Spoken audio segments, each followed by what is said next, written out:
बिस्मिल्लाहिर्रहमानिर्रहीम अल्हम्दुलिल्लाहि वहदा वस्सलातु वस्सलामु अला मन ला नबिय्य बअदा अम्मा बाद। मोहतरम बुज़ुर्गों, दोस्तों, मेरे दीनी और ईमानी भाइयों, इस्लामी साल का ये शाबान का महीना चल रहा है। इसमें एक बाबरकत और बाइस फ़जीलत रात शब बरात के नाम से है। बहुत सारे लोग इस रात के हवाले से इफ़रात व तफरीद का शिकार हैं। बहुत सारे लोगों का तो ये कहना है कि इस रात की अहादीस में कोई फ़जीलत ही नहीं, बल्कि जो कुछ बयान किया जाता है वो बिल्कुल बेबुनियाद और मनगढ़ंत है। दूसरी तरफ बहुत सारे लोग इस रात की फ़जीलत में वो बातें बयान करते हैं जिनका अहादीस से कोई ताल्लुक़ ही नहीं है, बल्कि वो सब की सब मनगढ़ंत हैं। याद रखना चाहिए कि शब बरात के ताल्लुक़ से अहादीस में रिवायात मौजूद हैं और तकरीबन 17 सहाबा इकराम से शब बरात की फ़जीलत से मुताल्लिक़ रिवायात और अहादीस मौजूद हैं। हाँ, ये कहा जा सकता है कि वो रिवायात ज़ईफ़ यानी कमज़ोर हैं, लेकिन ये नहीं कहा जा सकता कि रिवायात है ही नहीं, यह बिल्कुल मनगढ़ंत है। चूँकि मसले को साबित करने के लिए तो सही हदीस का होना ज़रूरी है, लेकिन आमाल की फ़जीलत में ज़ईफ़ और कमज़ोर हदीस भी काबिल कबूल है और इन रिवायात में फ़जीलत अमल से मुताल्लिक़ ही रिवायात हैं। शब बरात को शब बरात इसलिए कहा जाता है कि शब के माना होते हैं रात और बरात के माना होते हैं आज़ादी। चूँकि इस रात में अल्लाह तबारक व तआला अपने बहुत सारे बेशुमार बंदों को जहन्नम से खलासी और आज़ादी नसीब फरमाते हैं। तिरमिज़ी की रिवायत है, हज़रत आयशा सिद्दीक़ा रज़ी अल्लाह तआला अन्हा फरमाती हैं कि एक मरतबा नबी करीम सल्लल्लाहु अलैहि वसल्लम रात में मेरे पास सोए हुए थे। दरमियानी रात में मैं उठी, मैंने देखा कि आप मौजूद नहीं हैं। मैं आपको तलाश करने के लिए घर से बाहर निकली तो मैंने देखा कि आप जन्नतुल बकी में मौजूद हैं। हुज़ूर अकरम सल्लल्लाहु अलैहि वसल्लम ने हज़रत आयशा से सवाल किया, ए आयशा, क्या आपने ये समझा कि मैं आपके साथ किसी किस्म की खयानत और जुल्म का इर्तिकाब करूँगा? हज़रत आयशा ने फरमाया, या रसूल अल्लाह, मैंने समझा कि आप मुझे छोड़कर अपनी किसी दूसरी बीवी के पास इस रात को तशरीफ़ ले गए हैं। हुज़ूर अकरम सल्लल्लाहु अलैहि वसल्लम ने फिर फरमाया कि ये वो रात है जिस रात में अल्लाह तबारक व तआला कबीले बनु कल्ब की बकरियों के बालों से ज़्यादा लोगों की मग़फ़िरत फरमाते हैं। अरब के बहुत सारे कबीले थे, लेकिन कबीले बनु कल्ब वो कबीला है जिसके यहाँ बहुत ज़्यादा बकरियाँ पालने का रिवाज था। आप सल्लल्लाहु अलैहि वसल्लम ने उस कबीले की बकरियों की मिसाल देकर गोया लोगों को ये समझाया कि बेशुमार लोगों की इस रात में मग़फ़िरत की जाती है। इब्न माजा में एक रिवायत है, हुज़ूर अकरम सल्लल्लाहु अलैहि वसल्लम का फरमान आलिशान है कि तुम शब बरात में क़ियाम करो और उसके दिन में रोज़ा रखो। लिहाजा रोज़ा रखना भी मुस्तहब है, लेकिन सुन्नत या वाजिब और फ़र्ज़ नहीं कहा जा सकता। और अगर कोई आदमी रोज़ा नहीं रखता है तो उसको भी लान तान और मलामत नहीं की जा सकती है। अगर कोई आदमी रखता है तो ये बहरहाल सवाब का काम है। इसके अलावा हुज़ूर अकरम सल्लल्लाहु अलैहि वसल्लम की आम आदत शरीफ़ा ये थी कि आप रमज़ानुल मुबारक के अलावा किसी महीने में अगर सबसे ज़्यादा रोज़े रखने का एहतमाम करते थे तो वो माह शाबान ही था। इस महीने में आप कसरत के साथ रोज़ा रखते थे, बल्कि रिवायात में तो आता है कि इतने रोज़ा रखते थे कि शाबान के महीना रोज़ा रखते रखते रमज़ानुल मुबारक के रोज़े शुरू हो जाया करते थे।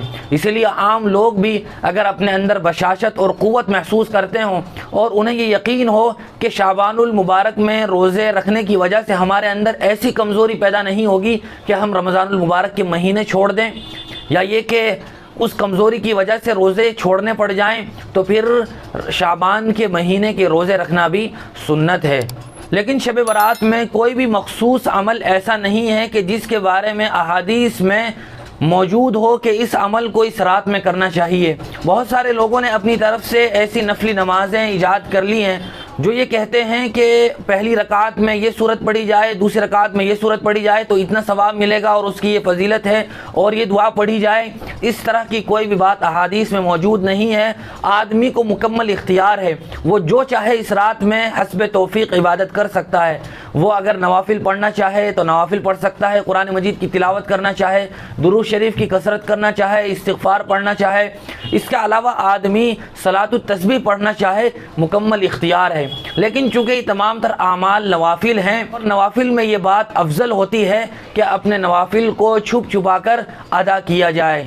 बहुत सारे लोग इस रात पूरे एहतमाम के साथ कब्रस्तान जाते हैं। याद रखना चाहिए कि हुज़ूर अकरम सल्लल्लाहु अलैहि वसल्लम से अपनी पूरी ज़िंदगी सिर्फ शब बरात में एक बार कब्रस्तान जाना साबित है। लिहाजा इस सुन्नत की अदायगी के लिए अगर हम भी अपनी ज़िंदगी में एक बार शब बारात में कब्रस्तान चले जाएं और फातिहा पढ़ आएँ तो इसकी गुंजाइश है। लेकिन हर साल पूरे एहतमाम के साथ और काफ़िले की शक्ल में कब्रस्तान जाना और वहाँ अपने रिश्तेदारों और मरहूमीन की कब्रों पर चरागां करना, फूल चढ़ाना, इस तरह की कोई भी बात साबित नहीं है, बल्कि नेकी बर्बाद गुनाह लाजिम का आदमी मिज़दाक बन जाता है। बहुत सारे लोग इस रात की खुराफात और बिदआत में से ये भी करते हैं कि वो आतिशबाजी करते हैं, पटाखे फोड़ते हैं, हालांकि ये भी नेकी बर्बाद और गुनाह लाजिम का मिज़ाक है और इसकी वजह से बहुत सारे लोगों को तकलीफ़ होती है। घर में सोते हुए छोटे बच्चे रात में बेदार हो जाते हैं, डर जाते हैं और रोने लगते हैं। इसी तरह बाज़ बड़े बूढ़े कमज़ोर होने की वजह से डर जाते हैं, या ये कि दिल की कमज़ोरी उनके लिए वबाल जान बन जाती है, या ये कि उनकी कमज़ोरी उनके लिए मज़ीद तकलीफ़ का सबब बन जाती है। इन तमाम तर चीज़ों से बचते हुए आदमी हस्बे तौफ़ीक़ खुदाबंदी जो कुछ इबादत कर सकता हो वो कर सकता है। शब बारात से मुताल्लिक़ ये बात भी रिवायात में मिलती है कि इस रात में अल्लाह तबारक व तआला अगले साल के तमाम ऐसे लोगों की फहरिस्त जारी करते हैं कि जो अगले साल मरने वाले होते हैं या पैदा होने वाले होते हैं। इसी तरह इस रात में बंदों के लिए रिज़्क़ का भी फ़ैसला होता है कि किस बंदे को कितना रिज़्क़ मिलेगा। आम तौर पर शब बारात में लोग सलातुत तस्बीह पढ़ने का एहतमाम करते हैं। बहुत ही ख़ास फ़जीलत सलातुत तस्बीह से मुताल्लिक़ अहादीस में मौजूद है। जनाब नबी करीम सल्लल्लाहु अलैहि वसल्लम ने अपने चचा हज़रत अब्बास रज़ी अल्लाह ताला अन्हु को फरमाया था, और ये फरमाया था कि चाहिए कि रोज़ आना इस नमाज को पढ़ा जाए। अगर रोज़ आना ना हो तो हफ्ते में पढ़ा जाए, और अगर हफ्ते में ना हो तो कम अज़ कम साल में एक बार पढ़ लिया जाए, और अगर साल में भी तौफ़ीक़ ना हो तो पूरी ज़िंदगी में कम अज़ कम एक बार सलातुत तस्बीह ज़रूर पढ़ी जाए। सलातुत तस्बीह के दो तरीक़े हैं। बहुत ही आसान तरीक़ा यह है कि आदमी 4 रकात नफल की नीयत से नमाज शुरू करे। सबसे पहले सना पढ़े, फिर औज़ु बिल्लाह पढ़े, फिर बिस्मिल्लाह पढ़े, फिर उसके बाद सूरह फातिहा पढ़े। सूरह फातिहा के बाद सूरत मिलाए। सूरत मिलाने के बाद 15 मरतबा वो तीसरा कलीमा पढ़ेगा, सुबहानल्लाहि वल्हम्दुलिल्लाहि वला इलाहा इल्लल्लाह वल्लाहु अकबर, यहाँ तक। फिर रुकू में चला जाए। रुकू में जाने के बाद रुकू की तस्बीह पढ़े, सुबहान रब्बिल अज़ीम। उसके बाद 10 मरतबा वही सलातुत तस्बीह की तस्बीह पढ़े। फिर आदमी रुकू से उठने के बाद कौमे में आए, रब्बना वलकल हम्द के बाद 10 मरतबा फिर वही तस्बीह पढ़े। फिर सजदे में जाए, सजदे की तस्बीह के बाद 10 मरतबा वही तस्बीह पढ़े। एक सजदे से उठने के बाद जलसे में बैठे और जलसे में 10 मरतबा तस्बीह पढ़े। फिर दूसरे सजदे में जाए, दूसरे सजदे में सजदे की तस्बीह के बाद तीसरा कलीमा पढ़े। फिर दूसरे सजदा करने के बाद बैठ जाए और फिर 10 मरतबा वही तस्बीह पढ़े। इसी तरह जब दूसरी रकात में कादे में बैठे तो पहले वो अत्तहियात पढ़ ले, अत्तहियात के बाद 10 मरतबा तस्बीह पढ़ेगा, उसके बाद तीसरी रकात के लिए खड़ा होगा। ये आसान तरीका है। इसके अलावा दूसरा तरीका भी किताबों में मौजूद है। याद रखना चाहिए कि अगर कोई आदमी किसी एक रुकन की तस्बीह भूल जाए, मिसाल के तौर पर रुकू की तस्बीह भूल जाए, तो उसे चाहिए कि वो कौमे में 10 के बजाय 20 तस्बीह पढ़ ले। अगर पहले सजदे में भूल जाए तो वो जलसे में 20 तस्बीह पढ़ ले। जलसे में भूल जाए तो दूसरे सजदे में वो 10 के बजाय 20 तस्बीह पढ़ ले। खुलासा ये है कि वो एक रकात में 75 बार ये तस्बीह पढ़ेगा और मुकम्मल नमाज में 300 मरतबा इस तस्बीह को पढ़ना है। एक रिवायत में ये बात मौजूद है कि अल्लाह तबारक व तआला इस रात में आसमान दुनिया पर नाजिल होते हैं और सुबह सादिक तक रहते हैं, और अल्लाह तबारक व तआला की तरफ से ये निदा लगाई जाती है, हल मिन मुस्तगफिर फअगफिर ला, है कोई मगफिरत का चाहने वाला मैं उसकी मगफिरत करूँ, है कोई रोज़ी का तलब करने वाला मैं उसको रोज़ी अता करूँ, कोई है मुसीबत और तकलीफ़ का मारा हुआ कि मैं उसकी मुसीबत और तकलीफ़ को ख़त्म करूँ। ये निदा अल्लाह तबारक व तआला की तरफ से जारी रहती है। लेकिन इसके बावजूद भी कुछ लोग ऐसे हैं कि जिनकी इस रात में भी मगफिरत नहीं होती। रिवायात को जमा करने के बाद चंद ऐसे लोगों का पता चलता है कि जो इस रात भी अल्लाह की तरफ से बख्शे नहीं जाते हैं। उनमें एक तो शिरक करने वाला है, इन्न शिरक लज़ुल्मुन अज़ीम, मुशरिक की इस रात भी मगफिरत नहीं होती। दूसरा आदमी नाहक कत्ल करने वाला, दूसरे को बिला किसी वजह के कत्ल कर देने वाला इस रात में भी काबिल बख्शिश नहीं है। तीसरा आदमी कीना रखने वाला, किसी के मुतालिक अपने दिल दिमाग में बुग़्ज़ व हसद रखना। चौथा आदमी है कता ताल्लुकी करने वाला, बिला वजह किसी दूसरे से दुनियादारी की बुनियाद पर बात न करना। हुजूर अकरम सल्लल्लाहु अलैहि वसल्लम का फरमान है, ला यहिल्लु लिमुस्लिमिन अन यहजुर अखाहु फौक सलासिल लयाल, कि किसी मुसलमान के लिए जायज़ नहीं है कि वो 3 दिन से ज़्यादा किसी दूसरे मुसलमान से कता ताल्लुकी कर ले।